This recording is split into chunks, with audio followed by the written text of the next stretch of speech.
While California brings the hammer down on struggling businesses that defy these COVID mandates, they're letting convicted felons get away with murder. And I mean literally. Last week, an Orange County Superior Court ordered the county to reduce its jail population by 50% to allow for social distancing among inmates. According to Orange County Sheriff Don Barnes, this ruling would force the release of dozens of prisoners serving time for murder, child molestation, and domestic violence. Oh, goody.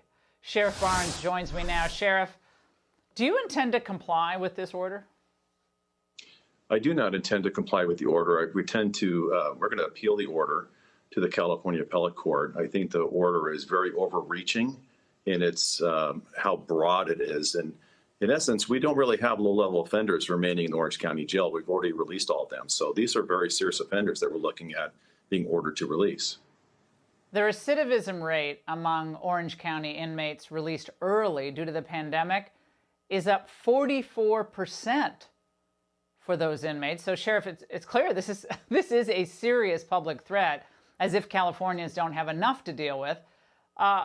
So how could a judge, knowing just the recidivism part of the equation, in good conscience have approved releasing even more criminals?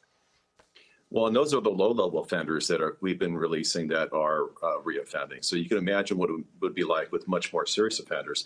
In essence, this judge is a court-ordered crime spree that he has issued through this order, knowing that these are very serious offenders.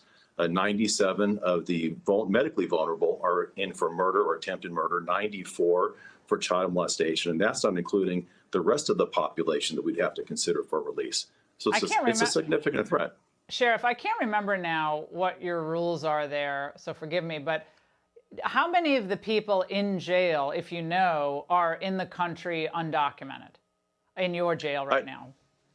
Generally, it's about 10%, and because of the laws in California, I can't turn those over to ICE unless you're a high-level offender, a very serious crime. And that was a bill that was passed into law in 2018. Yeah, the sanctuary deal, right? So yeah, sanctuary state law. Yeah, that's just fantastic. So yeah, 10% of your jail with people who shouldn't be there, and then they want to release almost 50% of those who are there because you're worried about the murderers and the rapists getting COVID. Okay. Sheriff Barnes, go ahead. Yeah.